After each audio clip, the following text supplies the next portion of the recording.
அவுது பில்லாஹி மினஷ் ஷைத்தானிர் ரஜீம். பிஸ்மில்லாஹிர் ரஹ்மானிர் ரஹீம். அன்பு மிகுந்த சகோதரர்களே, வல்ல அல்லாஹ் நம் அனைவர்களுக்கும் ஏகத்துவம் என்ற அந்த பாக்கியத்தை, சரியான ஒரு வழியை நமக்கு காட்டியிருக்கிறார். இந்த ஏகத்துவம் என்ற இந்த கொள்கையை நாம் ஏற்றதற்கு பின்னால் எத்தனையோ விதமான மாற்றங்கள் நம்முடைய வாழ்விலே ஏற்பட்டு இருக்கிறது.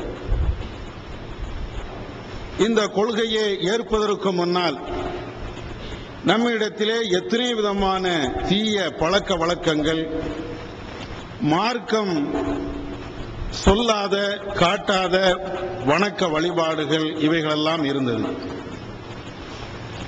ஆனால் இந்த கொள்கையை ஏற்ற மாத்திரத்திலேயே எது எல்லாம் இஸ்லாம் தீயது, தவறானது என்று சொல்லி காட்டுகின்றதோ அதுபோன்ற வாழ்க்கையில இருந்து, கொள்கையில இருந்து, அந்த கெட்ட செயல்பாடுகளை இருந்து நம்மை சன்னஞ்சன்னமாக கொஞ்சம் கொஞ்சமாக மாற்றி கொண்டு வந்தோம். அதே நேரத்திலே இந்த ஏகத்துவம் நம்முடைய உள்ளத்திலே குடிகொண்டதற்கு பின்னால், இந்த ஏகத்துவம் வருவதற்கு முன்னால் என்னென்ன பழக்கங்கள் இருந்ததோ அதுபோன்று உள்ள சில பழக்க வழக்கங்கள் இன்றைக்கு நம்மை அப்படியே ஆட்டி படைக்கிறது என்று சொன்னால் அது மிக இல்லை. ஏகத்துவத்தை சொல்வதற்கு முன்னால் நம்மிடத்திலே தீய பழக்கங்கள் என்று சொல்லப்படக்கூடிய எத்தனையோ பழக்கங்கள் இருந்தனவே. அதிலே மிக முக்கியமானது இனவாதம் என்று சொல்லப்படக்கூடிய ஒருதலைபட்சமான நியாயங்கள். நியாயம் அநியாயத்தை நாம் அந்த காலத்திலே பார்ப்பதில்லை. என்னுடைய தெருக்காரன் அவன் எந்த தவறை செய்தாலும் அது எனக்கு ஞாபகமாகப்பட்டது. என்னுடைய ஊருக்காரன் அவன் எதை செய்தாலும் எனக்கு அது சரி என்று பட்டது. என்னுடைய மதத்தை சார்ந்தவன் அவன் விபச்சாரம் பண்ணால் கூட எனக்கு அது புனிதமாகப்பட்டது. ஒரு நேரத்தில் நம்முடைய வாழ்க்கையெல்லாம் இப்படித்தான் இருந்தது. நம்முடைய ஊர், நம்முடைய தெரு, நம்முடைய கொந்து, நம்முடைய ஜமாத்து, இவர்கள் எதை செய்தாலும் நியாயம் அநியாயத்தை நாம் பார்க்காமல் ஏதோ நம்மை சார்ந்தவர்கள் என்ற ஒரே ஒரு கோணத்திலே பார்த்து அவர்கள் என்ன முடிவு எடுத்தாலும் அதுக்கு நாம் தலையாட்டினோம். இது எல்லாம் கடந்த காலகட்டத்திலே நம்முடைய வாழ்க்கையிலே ஒவ்வொருடைய வாழ்க்கையிலும் ஏற்பட்டது. உலகத்திலே இது போன்ற இனவாதம் என்று சொல்லப்படுகின்ற நிலைப்பாடுகள் இன்றைக்கும் பல்வேறு நாடுகளிலே, ஏன் நம்முடைய இந்தியாவிலே, தமிழ்நாட்டில் கூட இருக்கிறது. சமீபத்தில் ஒடுக்கப்பட்ட விடுதலை புலி அவர்களை இந்த நாட்டிலே பல அரசியல் அமைப்புகள் ஆதரிக்கிறார்கள். என்னப்பா அவங்க செய்துவிட்டார்கள் என்றால், அவர்கள் எதை செய்தாலும் என்னுடைய இனத்தை சார்ந்தவன், என்னுடைய மொழியை பேசக்கூடியவன், எனவே அவன் எவ்வளவு பெரிய அக்கிரமத்தை செய்தாலும் அதை நாங்கள் ஆதரிப்போம் என்றார்கள். அவர்கள் ஒரு நாட்டுக்கு எதிராக, ஒரு அரசாங்கத்துக்கு எதிராக ஆயுதங்களை தூக்கி கலவரம் செய்தார்களே, செய்யட்டுமே. பல பெண்களை கற்பழித்தார்களே, கற்பழிக்கட்டுமே. பல நாச வேலைகளில் ஈடுபட்டார்களே, ஈடுபடட்டுமே. அப்பாவி மக்களை எல்லாம் கொண்டு குவித்தார்களே, அது எல்லாம் சரிதானே என்ற அடிப்படையில் இங்கு இருக்கக்கூடிய அரசியல்வாதிகள் எல்லாம் பேசினார்கள். உலகத்தில் இது போன்ற நடவடிக்கைகள் இதுபோன்று நடக்கத்தான் செய்கிறது. இவைகள் அத்தனையுமே ஒரு நியாயத்தின் அடிப்படையிலே நடைபெறுகின்ற ஒரு சம்பவம் அல்ல. ஒரு இனத்தின் அடிப்படையிலே, ஒரு இனவாதத்தின் அடிப்படையிலே நடைபெறுகின்ற ஒரு சம்பவம். இவைகள் இஸ்லாத்தின் பார்வையிலே மிக மோசமான ஒரு குற்றம். ஒருவன் தவறை செய்கிறான் என்றால் அவன் எவ்வளவு பாவம் செய்கிறானோ அதைவிட கொடுமையான ஒரு பாவம் இனத்தின் அடிப்படையிலே, மொழியின் அடிப்படையிலே நியாயம் அநியாயம் பார்க்காமல் அதை ஆதரிக்கிறோம் என்றால், ஆதரிக்கக்கூடியவர்கள் அதைவிட கொடுமையான பாவத்தை செய்கிறார்கள் என்றுதான் இஸ்லாம் நமக்கு போதிக்கிறது. அந்த அடிப்படையிலே இந்த கொடுமையான இந்த பாவத்தை நபிகள் நாயகம் ஸல்லல்லாஹு அலைஹி வஸல்லம் அவர்கள் இனவாதம் இருக்கக்கூடாது என்று பல்வேறு காலகட்டத்திலே அவர்கள் போதித்திருக்கிறார்கள். குறிப்பாக நபிகள் நாயகம் ஸல்லல்லாஹு அலைஹி வஸல்லம் அவர்கள் ஹஜ்ஜத்துல் விதா என்று சொல்லப்படுகின்ற அந்த இறுதி ஹஜ்ஜிலே, அரஃபா பெருவழியிலே பல்வேறு சம்பவங்களை இந்த நாட்டு மக்களுக்கு, உலக மக்களுக்கு, அத்தனை பேர்களுக்குமே உபதேசமாக போதனையாக சொன்னார்களே, அதிலே நபிகள் நாயகம் ஸல்லல்லாஹு அலைஹி வஸல்லம் அவர்கள் இனவாதத்துக்கு எதிராக ஒரு கருத்தையும் முன்வைக்கிறார்கள். யா அய்யுஹன்னாஸ் அலா இன்ன ரப்பக்கும் வாஹிதுன், மக்களே, முஸ்லிம்களே என்றெல்லாம் அல்லாஹ்வுடைய தூதர் இந்த இடத்தில் அழைக்கவில்லை. யா அய்யுஹன்னாஸ், மக்களே, இன்ன ரப்பக்கும் வாஹிதுன், உங்களுடைய கடவுள், உங்களை படைத்தவன் ஒரே ஒருவன் தான், ஒரே ஒரு இரட்சகன் தான். இன்ன அபாக்கும் வாஹிதுன், உங்களுடைய தந்தை ஒரே ஒரு ஆளுதான், ஒரு தாய் ஒரு தந்தை மூலமாகத்தான் நீங்கள் அத்தனை பேர்களுமே பிறந்தீர்கள் என்று சொல்லிவிட்டு நபிகள் நாயகம் ஸல்லல்லாஹு அலைஹி வஸல்லம் அவர்கள் சொல்கிறார்கள், அலா லா ஃபضல லி அரபியின் வல அலா லி அஜமியின், தெரிந்து கொள்ளுங்கள், எந்த அரபியா இருந்தாலும் அரபி அல்லாதவனை விட அவனுக்கு எந்த சிறப்பு தகுதியும் கிடையாது. ஒரு அரபி இருக்கிறான் என்றால் அரபி அல்லாதவனை விட அவனுக்கு எந்த சிறப்பு தகுதியும் இல்லை. அதே போன்று ஒரு அரபி அல்லாதவன் அரபியை விட எந்த விதத்திலும் அவன் உயர்ந்தவன் கிடையாது. அத்தனை பேரும் அவன் எந்த மொழியை பேசக்கூடியவனாய் இருந்தாலும், எந்த இனத்தை சார்ந்தவனாய் இருந்தாலும், எந்த நாட்டை சார்ந்தவனாய் இருந்தாலும் அவன் அத்தனை பேர்களுமே ஆதமுடைய பிள்ளை, மனிதன்தான் என்ற இந்த கொள்கையை நபிகள் நாயகம் ஸல்லல்லாஹு அலைஹி வஸல்லம் அவர்கள் சொல்கிறார்கள். இன்னும் அதனுடைய தொடரிலே சொல்கிறார்கள், வலாலி அஹமர அலா அஸ்வத, கருப்பு இனத்தை விட ஒரு சிவப்பு இனத்தவன் பெரியவன் அல்ல. ஒலா அஸ்வத அலா அஹமர, அதே போன்று ஒரு சிவப்பு இனத்தை விட கருப்பு இனத்தவன் சிறந்தவன் அல்ல என்றெல்லாம் நபிகள் நாயகம் ஸல்லல்லாஹு அலைஹி வஸல்லம் அவர்கள் அந்த உரையிலேயே மிக கடுமையாக பல வார்த்தைகளிலேயே இந்த இனவாதத்தை அடித்து ஒழிக்கிறார்கள். எந்த அளவுக்கு என்றால் நபிகள் நாயகம் ஸல்லல்லாஹு அலைஹி வஸல்லம் அவர்கள் சொல்லி காட்டுகிறார்கள், உங்களுக்கு ஒரு ஹபஷா நாட்டை சார்ந்த ஒரு நீக்ரோ ஒருவர் உங்களுக்கு தலைவராக நியமிக்கப்படுகிறார் என்றால் அவருக்கு கட்டுப்படுவதை தவிர உங்களுக்கு வேற எந்த வழியும் கிடையாது. நபிகள் நாயகம் ஸல்லல்லாஹு அலைஹி வஸல்லம் அவர்கள் இவ்வளவு உயர்வாய் சொல்கிறார்கள். இவன் என்ன நீக்ரோக்காரன், ஒரு கருப்பு இனத்தவன், வெள்ளை இனத்தவன் என்னை ஆளலாமா? வேறு ஊருக்காரன் என்னை இவன் ஆளலாமா? வேறு நாட்டுக்காரன் என்னை இவன் அவமரியாதை செய்யலாமா? எந்த கோணத்தில் இனவாதத்தை ஒருவர் பேசுகிறார் என்றால் அதை அல்லாஹ்வுடைய தூதர், இதை நீ பார்க்காத, வெள்ளையன் என்று பார்க்காத, கருப்பன் என்று பார்க்காத, அரபு நாட்டுக்காரன் என்று பார்க்காத, அரபு நாட்டுக்காரன் அல்லாதவன் என்று நீ பார்க்காத, அமெரிக்காக்காரன் பார்க்காத, ரஷ்யாக்காரன் பார்க்காத, இந்தியாக்காரன் பார்க்காத, பங்களாதேசி என்றோ பாகிஸ்தானி என்றோ இப்படி எந்த நாட்டையும் எந்த இனத்தையும் எந்த மொழியையும் நீ சார்ந்து இருக்கக்கூடாது. உன்னுடைய நீதி நீதியாகத்தான் இருக்க வேண்டும். அல்லாஹ் தன்னுடைய திருமறை குர்ஆனிலே சொல்லி காட்டுகிறான், யா அய்யுஹல்லதீன ஆமனூ கூனூ கவ்வாமீன லில்லாஹ் ஷுஹதா பில் கிஸ், இறை விசுவாசிகளே, நீங்கள் அல்லாஹ்வுக்கு கட்டுப்படுங்கள், நீங்கள் நீதத்திற்கு சாட்சியாக நீங்கள் ஆகிவிடுங்கள்.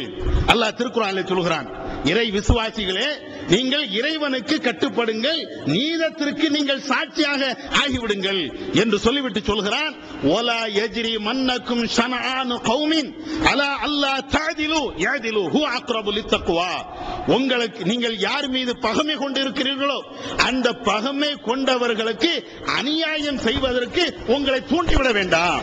உங்களை எதிர்த்தவன், உங்களை அழிக்க வேண்டும் என்று அவன் விரும்பியவன், உங்களை ஒழித்து கட்டியவன், இப்படிப்பட்டவனுக்கு ஒரு நியாயம் வழங்க வேண்டிய நிலையில் நீங்கள் இருந்தீர்கள் என்றால் அந்த நேரத்தில் நியாயமா என்றுதான் நீங்கள் பார்க்க வேண்டுமே தவிர உங்களை எதிர்த்தவன், உங்களை அழித்தவன், உங்களை ஒடுக்கியவன், உங்களை ஊற விட்டு ஒதுக்கியவன், ஓடோடி விரட்டியவன் என்ற அந்த பழைய பகைமை உங்களிடத்தில் வந்துவிடக் கூடாது. நீதத்திற்காக நீங்கள் நில்லுங்கள், நீதத்துக்கு நீங்கள் சாட்சியா இருங்கள் என்று அல்லாஹ் திருக்குர்ஆன் வசனத்திலே இவ்வாறு சொல்லி காட்டுகிறான். இந்த வசனங்கள் ஏதோ இஸ்லாத்துல சும்மா மேம்போக்காக பேசின ஒரு சமாச்சாரம் என்று நீங்க நினைக்க கூடாது, நினைக்கவும் முடியாது. இந்த இனவாதத்தை நபி அவருடைய காலகட்டத்திலே அப்படியே நடைமுறைப்படுத்தி காட்டினார்கள். இனவாதம் கூடாது என்று சொல்வதற்காக அந்த வாழ்க்கை அங்க எங்கே எல்லாம் இருக்கிறதோ எல்லாவற்றையும் அப்படியே துடைத்து எறிந்தார்கள் நபிகள் நாயகம் ஸல்லல்லாஹு அலைஹி வஸல்லம் அவர்கள். இன்றைக்கு பல அரசியல் தலைவர்கள் இருப்பார்கள், மேலை நாடுகளும் சரி இங்கேயும் சரி, அத்தனை அரசியல் தலைவர்களும் இந்த இனவாதத்தை ஒழிக்க வேண்டும் என்று பேசுவார்கள். நடைமுறையில் உண்டா? ஜாதி இல்லையடி பாப்பா என்று பேசுவார்களே, அது எங்கே? மேடைகளிலே. மேடைகளிலே கருப்பன் வெள்ளையன் என்ற பாகுபாடு இருக்கக்கூடாது என்பார்கள். உயர்ந்தவன் தாழ்ந்தவன் என்ற இன வேறுபாடு இருக்கக்கூடாது என்பார்கள். ஜாதிகள் இருக்கக்கூடாது என்று சொல்வார்கள். எங்கே சுதந்திர தின உரையிலையும் குடியரசு தின உரைகளையும் பல நாட்டு அரசியல் தலைவர்கள், பன்னாட்டு தலைவர்கள் இது போன்ற நாட்டு மக்களுக்கு உபதேசம் செய்கின்ற பொழுது இந்த வார்த்தைகள் அத்தனையுமே சொல்வார்கள். ஆனால் நடைமுறைப்படுத்தினார்களா? இன்றைக்கும் இது நடைமுறையில் இருக்கிறதா? நீ எந்த ஜாதி என்று கேட்கின்ற நிலைதானே முதல் வகுப்பில் படிக்கக்கூடிய மாணவனுக்கு முதல் கேள்வி அதுதானே. ஒரு பள்ளிக்கூடத்திலே ஒரு மாணவரை நாம் சேர்க்கிறோம் என்றால் அவன் எல்கேஜி படிக்கிறானா யூகேஜி படிக்கிறானா என்பது இரண்டாவது விஷயம். உன்னுடைய ஜாதி என்ன? இதுதான முதல் விவகாரம். இதை எல்லா ஆசிரியர்களும் எல்லா இந்த தலைவர்களும் அத்தனை பேர்களும் ஆதரிக்கிறார்கள். அப்படி என்றால் பேச்சு என்பது வாயளவில் தான், அவருடைய உபதேசம் என்பது வாயளவில் தான் இருக்கும். நபிகள் நாயகம் ஸல்லல்லாஹு அலைஹி வஸல்லம் அவர்கள் இந்த கேடுகட்ட கழுசடையாக நடக்கக்கூடிய உபதேசத்துக்கு மாற்றமா நடக்கிறார்களே, இது போன்ற தலைவர்கள் அல்ல அல்லாஹ்வுடைய தூதர். இனவாதம் கூடாது என்று சொன்னால் அந்த இனவாதம் கூடாது என்பதை தன்னுடைய காலத்திலேயே எங்கேயாவது ஒரு இனத்துக்கு ஆதரவாக எதிராக இனவாதத்தின் அடிப்படையில் ஒரு நியாயம் அநியாயம் வருகிறது என்றால் அதை அப்படியே தூக்கி போட்டு உடைப்பார்கள். கடுமையாக சினம் கொண்டார்கள் அல்லாஹ்வுடைய தூதர் நபிகள் நாயகம் ஸல்லல்லாஹு அலைஹி வஸல்லம் அவர்கள். நமக்கெல்லாம் தெரிந்த ஒரு சம்பவம் தான். நபிகள் நாயகம் ஸல்லல்லாஹு அலைஹி வஸல்லம் அவர்கள் அவருடைய காலகட்டத்தில் மஹ்சூமியா என்ற கோத்திரத்தை சார்ந்த அந்த பெண் திருடி விட்டாய். அந்த பெண் ஒரு உயர்ந்த குலத்தை சார்ந்தவள், நல்ல பண்பால் உயர்ந்த குலத்தை குடும்பத்தை சார்ந்தவள். இவள் திருடி விட்டாள் என்றால் மார்க்கத்தின் அடிப்படையில் அவளுடைய கை துண்டிக்கப்பட வேண்டும், வெட்டப்பட வேண்டும். இந்த சம்பவத்தை குறைஷிகள் கேள்விப்படுகிறார்கள். நம்முடைய இனத்தை சார்ந்த உயர்ந்த குலத்தை சார்ந்த ஒரு பெண்மணி திருடி விட்டாள் என்றால் இஸ்லாத்தின் அடிப்படையிலே அவளுடைய கை துண்டிக்கப்படுமே. இது நம்முடைய குலத்திற்கு அவமானம் இல்லையா? நம்முடைய இனத்திற்கு இது கொடுமை இல்லையா? எனவே இதை தடுத்து நிறுத்த வேண்டும். அவள் செய்வது நியாயமா அநியாயமா என்பது அல்ல பிரச்சனை. அவளுடைய கை வெட்டப்படலாமா? அவளுக்கு மக்களுக்கு மத்தியிலே ஒரு இழிவை தரலாமா? எந்த விதத்தில் குறைஷிகள் சிந்திக்கிறார்கள். சிந்தித்து விட்டு இதை நபி அவர்களிடத்திலே எப்படி சொல்வது? நபி அவர்களிடத்திலே இதை நேரடியாக பேசினால் அவருடைய கோபத்திற்கு நாம் ஆளாக வேண்டி வருமே என்று எண்ணி அவர்கள் தான் என்ன செய்கிறார் என்றால் உசாமா என்ற நபி அவர்களுடைய பாசத்துக்குரிய அந்த வளர்ப்பு பிள்ளையிடத்திலே பேசுகிறார்கள். அவர்கள் உசாமா நபியிடத்தில் வருகிறார்கள். அல்லாஹ்வின் தூதரே, இவர்கள் எப்படிப்பட்டவர்கள் தெரியுமா? உயர்ந்த குலத்தை சார்ந்தவர்கள், பெரிய குடும்பத்தை சார்ந்தவர்கள். இவர்களிடத்தில் நாம் அல்லாஹ்வுடைய சட்டத்தை நிலைநிறுத்தினால் ஏதாவது ஆகிவிடுமே என்ற கோணத்திலே உசாமா நபி அவர்களிடத்தில் சொல்கிறார்கள். அப்பொழுது நபிகள் நாயகம் ஸல்லல்லாஹு அலைஹி வஸல்லம் அவர்கள் உசாமாவை அந்த இடத்திலேயே கண்டிக்கிறார்கள். அல்லாஹ்வுடைய சட்டத்தில் அல்லாஹ்வுடைய அந்த சட்டங்களில் நீ சிபாரிசு செய்ய வந்திருக்கிறாயா என்று சொல்லிவிட்டு மிம்பர்ல ஏறாங்க ரசூலுல்லாஹ். மக்கள் எல்லாத்தையும் கூப்பிடுறாங்க. எல்லாத்தையும் அழைத்து விட்டு நபிகள் நாயகம் ஸல்லல்லாஹு அலைஹி வஸல்லம் அவர்கள் மிம்பர்ல ஏறி பேசுறாங்க. இன்னமா அஹ்லக்கல்லதீன கபலக்கும் அன்னஹும் கானு இதா சரக ஃபீஹிம் ஷரீஃப். உங்களுக்கு முன் சென்றவர்கள் நாசமா போனார்களே, அழிந்து போனார்களே, கேடுகட்டு போனார்களே. அதற்கு என்ன காரணம் என்ன தெரியுமா? இதா சரக ஃபீஹிம் ஷரீஃப் தரக்கூஹு. அவர்களிலே ஒரு உயர்ந்தவன், சமுதாயத்தால் மதிக்கப்படக்கூடிய ஒருவன் ஒரு தவறை செய்கிறான் என்றால் அதை அப்படியே கண்டும் காணாமல் விட்டு விடுவார்கள். அதே நேரத்தில் வைதா சரக ஃபீஹிம் லைஃப், அந்த சமுதாயத்திலே ஒரு நாடோடி, ஒரு மிக பிற்படுத்தப்பட்ட ஒருவன், ஒரு பலவீனமானவன் அதே தவறை செய்கிறான் என்றால் அகாமு அலைஹில் ஹுதூத், அவர்கள் மீது அவர்கள் சட்டத்தை நிலைநிறுத்துவார்கள். நல்லவன் செய்தால், உயர்ந்தவன் செய்தால் அங்கு அந்த நேரத்திலே சட்டத்தை பார்க்க மாட்டார்கள். அப்படியே கண்டும் காணாமல் அப்படியே விட்டுருவாங்க. அதுல ஒரு பாவப்பட்டவன் செய்தா அவன்கிட்ட ஏறி மிதிப்பாங்க. இந்த ஒரு காரணத்தினால்தான் அந்த சமுதாயம் அவர்கள் அழிக்கப்பட்டார்கள், நாசமா போனார்கள் என்று சொல்லிவிட்டு நபிகள் நாயகம் ஸல்லல்லாஹு அலைஹி வஸல்லம் சொன்னாங்க, வைமல்லா லவ் அன்ன ஃபாத்திமா பின்த் முஹம்மத், தெரிந்து கொள்ளுங்கள், அல்லாஹ் மீது சத்தியமாக என்னுடைய மகள், இந்த முகமதுடைய மகள் பாத்திமா திருடினாலும் லகதாத்து யதஹா, அவளுடைய கையை நான் உடைத்தே தீருவேன், வெட்டியே தீருவேன் என்று நபிகள் நாயகம் ஸல்லல்லாஹு அலைஹி வஸல்லம் அவர்கள் சொன்னார்கள். சொன்னது மாத்திரமல்ல, அந்த மக்ஸூமியா கோத்திரத்தை சார்ந்த அந்த பெண்ணை இழுத்து வருகிறார்கள், அவருடைய கையை வெட்டுகிறார்கள். எந்த அளவுக்கு என்றால் அந்த பெண் இஸ்லாத்தை ஏற்கிறாள். இஸ்லாத்தை ஏற்றதற்கு பின்னால் நபிகள் நாயகம் ஸல்லல்லாஹு அலைஹி வஸல்லம் அவரிடத்திலே அந்த வெட்டப்பட்ட கையோடு நபியிடத்திலே வருவார்கள் என்று அன்னை ஆயிஷா ரலியல்லாஹு தஆலா அன்ஹா அவர்கள் அறிவிக்கிறார்கள். சகோதரர்களே, இஸ்லாத்தினுடைய மாண்பு நம்மளுக்கு புரிகிறது. இஸ்லாம் எப்படி ஒரு இனவாதத்தை ஒழித்து கட்டியது என்பதை இந்த வரலாறு நமக்கு இன்றைக்கும் பறைசாற்றி கொண்டிருக்கிறது. ஆனால் இந்த வழியில வந்த நம்மிடத்துல இனவாதம் இருக்கலாமா? அதுதான் இப்பொழுது விஷயம். நம்மிடத்திலே இந்த மொழிவாதம் இருக்கலாமா?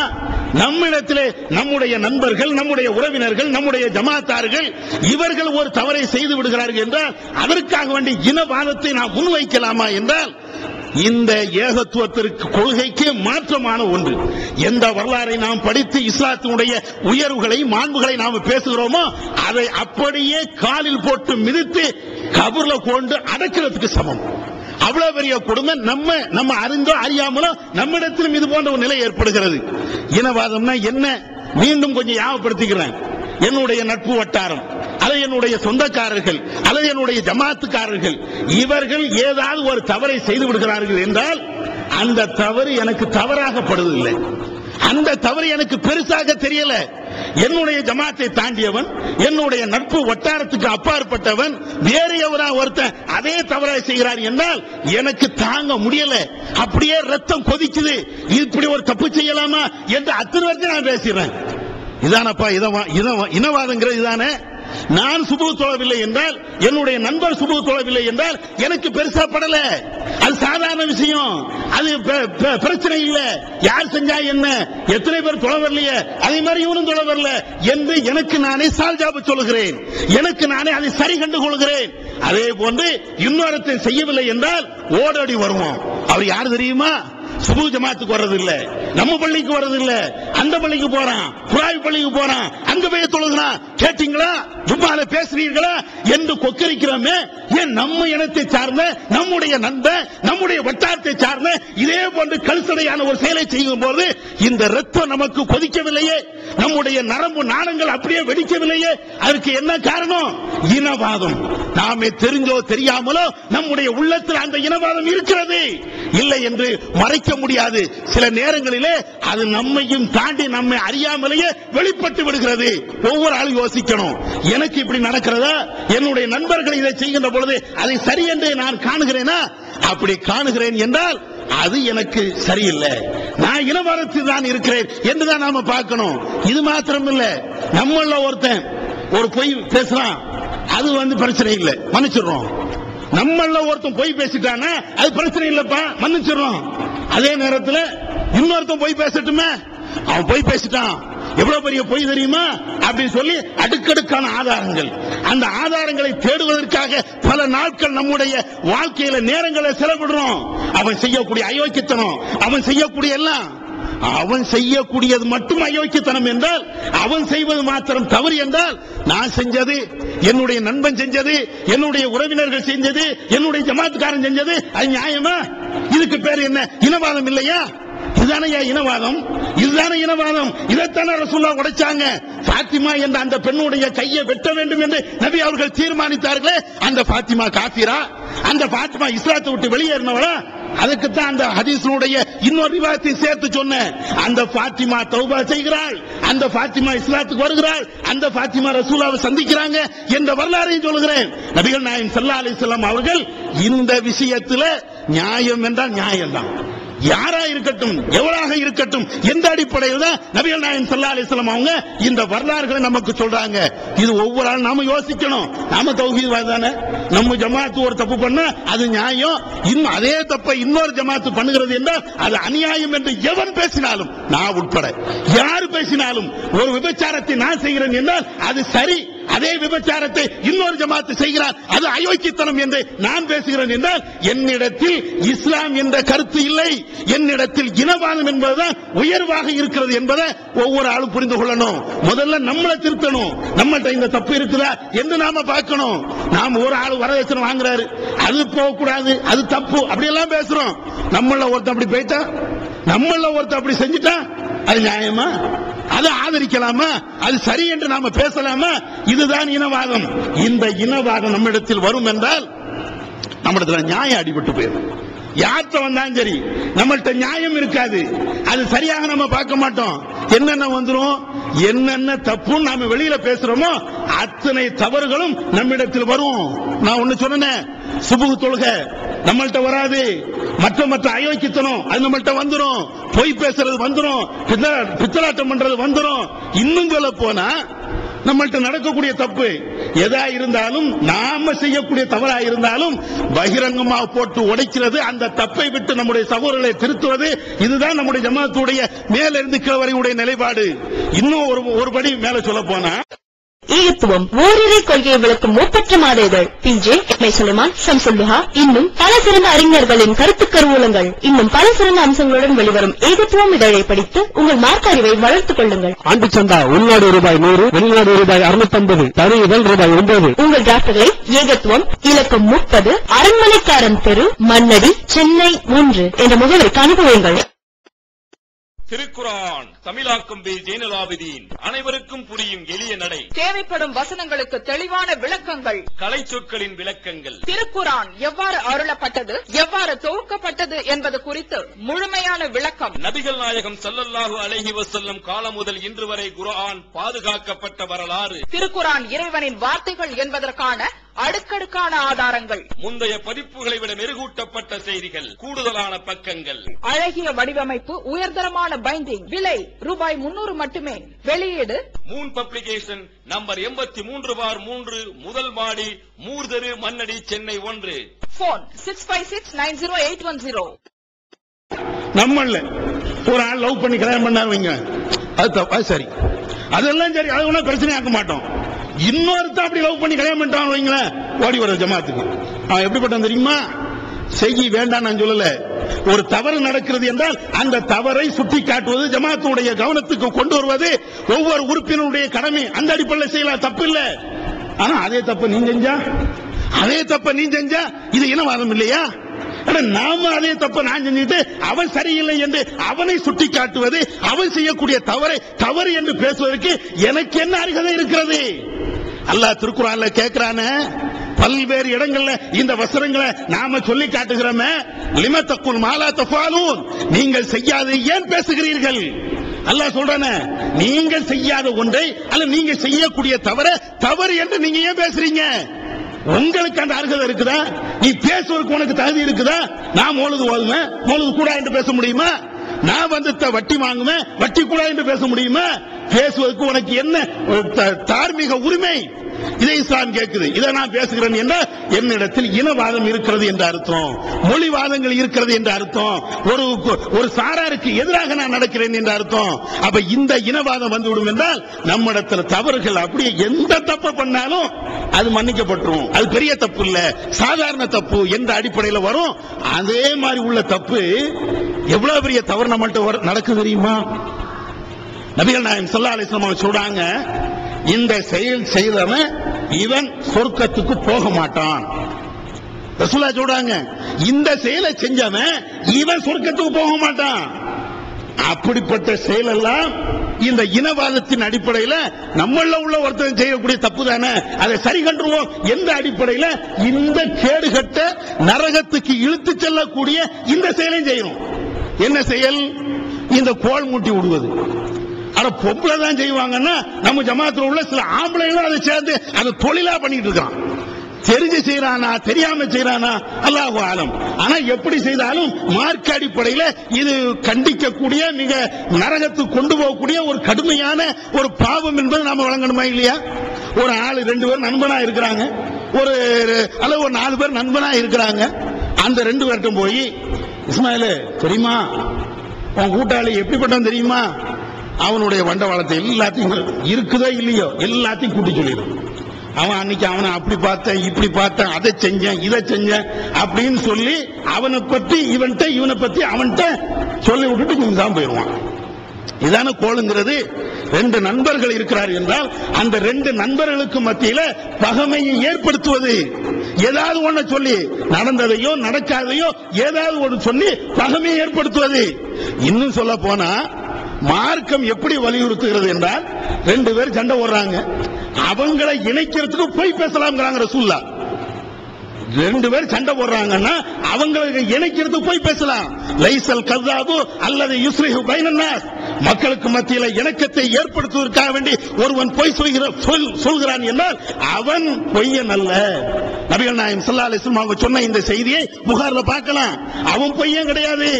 ரெண்டு பேரும் இணங்கணும், ரெண்டு ஜமாத்து சேரணும், ரெண்டு குடும்பம் சேரணும் என்பதற்காண்டி போய் பேசுறானா இவன் நியாயவாதி, இவன் பேசுறது பொய் இல்லை அப்படிங்குது.